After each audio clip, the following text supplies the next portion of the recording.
భయపడించుకొని నేను కేసులు కొట్టేయించుకుంటా చంద్రబాబు నాయుడు లోకేష్ చెప్తే అనేది అతని ఉద్దేశం అనుకుంటాను.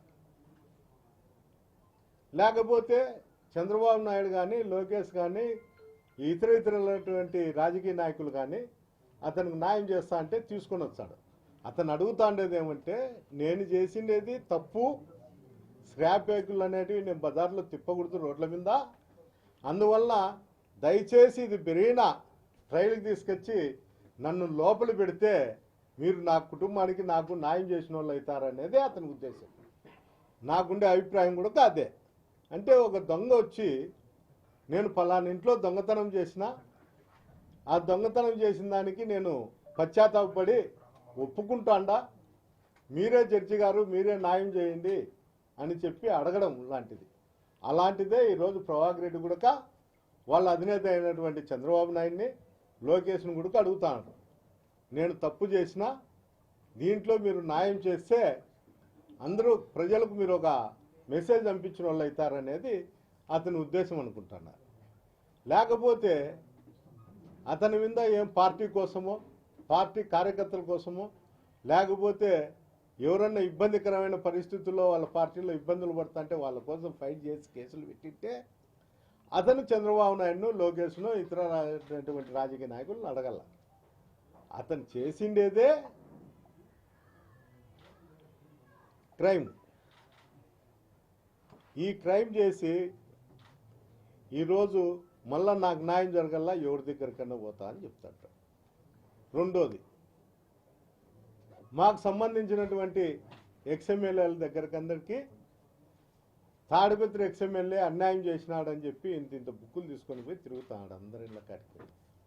అయ్యా ప్రభాకర్ రెడ్డి గారు, నేను తప్పు చేసింటే నీకు ధైర్యం ఉంటే కోర్టు గుండా కానీ నీకు సంబంధించినటువంటి పోలీస్ అధికారుల దగ్గరికి పోయి నా మీద కేసు పెట్టండి, నేను ఒప్పుకుంటా నేను తప్పు చేసింటే అయ్యా అని. నేను ఎలాంటి తప్పు చేయలేదని వాళ్ళ అధికారులకు తెలుసు, వాళ్ళ పార్టీ వాళ్ళకు తెలుసు, అందరికీ తెలుసు. పబ్లిక్ను మోసం చేసే దానికోసం మాత్రమే ఇలాంటివన్నీ జిమ్ముకులు చేస్తుంటాడు. చెప్పిందే చెప్పి ప్రజలు నమ్మించాలనే ఆలోచనలో అతని ఆలోచన. ఇంకోటి, అతను నా మీద ఆరోపణ చేస్తున్నాడు నా భార్యను తిట్టినాడు అని. ఇది నేను రెండోసారి కూడా మీకు చెప్తాను మీడియా రూపకంగా. వాళ్ళ భార్యను కానీ వాళ్ళ కుటుంబ సభ్యులు ఎవరినైనా కానీ మహిళని నేను తిట్టింటే ఆమె వచ్చి మీడియా రూపకంగా కానీ ఎక్కడన్నా కానీ పెద్దారెడ్డి వచ్చి తిట్టినాడు అని ఉమ్మక్క చెప్తే నేను వాళ్ళ ఇంటి దగ్గరికి పోయి క్షమాపణ చెప్పేదానికి నేను సిద్ధంగా ఉండాలి. ప్రభాకర్ రెడ్డి, నువ్వు నీ భార్యతో నువ్వు మాట్లాడే అబద్ధాలన్నీ నిజమని చెప్పించుకో, కనీసం నేను ఇంటి దగ్గరకు వచ్చి క్షమాపణ అన్న చెప్తా. ఎందుకు బుద్ధి లేని మాటలు, ఆడోళ్ళను రాజకీయాలు లాగేది, ఇవన్నీ చేసేది. కనీసం ఆలోచన కూడా లేదు. చంద్రబాబు రీకాల్ పెడితే మా కోడలను మీటింగ్ పంపిస్తే అక్కడ పోలీస్ అధికారులు కూడా అడ్డుకొని ఆమె స్పీచ్ అయిపోతానే తిరిగి పంపించడం జరుగుతుంది. అంటే నీలాంటి నీచమైన సంస్కృతి నాకు లేదు. నేను ఎంతసేపు ఉన్నా నాకు తెలిసిండేది, నాకు ఏది మాట్లాడాలనుకుంటే అది మాట్లాడతా తప్ప నీ మాదిరి అబద్ధాలు అన్నీ చెప్తూ దాన్ని నిజం చేసేదానికి ప్రయత్నం చేసే మనస్తత్వం నాకు కాదు. రెండోది, ఈ మధ్య కాలంలో జిల్లా అధికారి అయినటువంటి డిపిఓ గారిని ఏదో లేఅవుట్ల విషయంలో ఒక అప్లికేషన్ ఇచ్చి 2-3 దానిపైన నువ్వు చేయాలా అనేది అతని అభియోగం.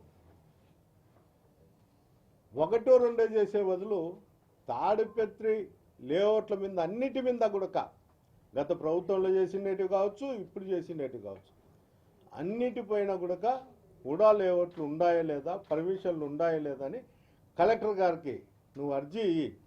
నేను కూడా ప్రతిపక్షంగా నేను కూడా గ్రీవెన్స్లో ఒక అర్జీ ఇస్తా. అన్ని దానిపైన ఎంక్వైరీ జరిపింది. వంకలు సాగిండేటివి, ఇంకోటి వితౌట్ లేఅవుట్లవి అన్ని దాని మీద అయిపోయింది. నువ్వు అధికారులను బ్లాక్మెయిల్ చేసి నీ అవసరాల కోసము, నీ ఇబ్బందులు తీర్చుకునే దానికోసము, నీ గుడ్విల్ల కోసము నువ్వు ఈ విధంగా చేసి ఐఏఎస్లను గ్రూప్ 1 అధికారులను కింద అధికారులను భయపడించుకుంటూ చేయడం అనేది చాలా నీచమైన సంస్కృతి.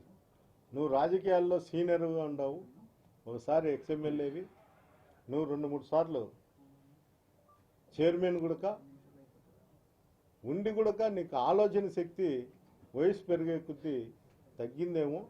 ఎవరినెవరిని ఆలోచన చేసి ఏది మనం మాట్లాడితే మంచిదో చెడ్డదో ఒకసారి ఆలోచన చేయి.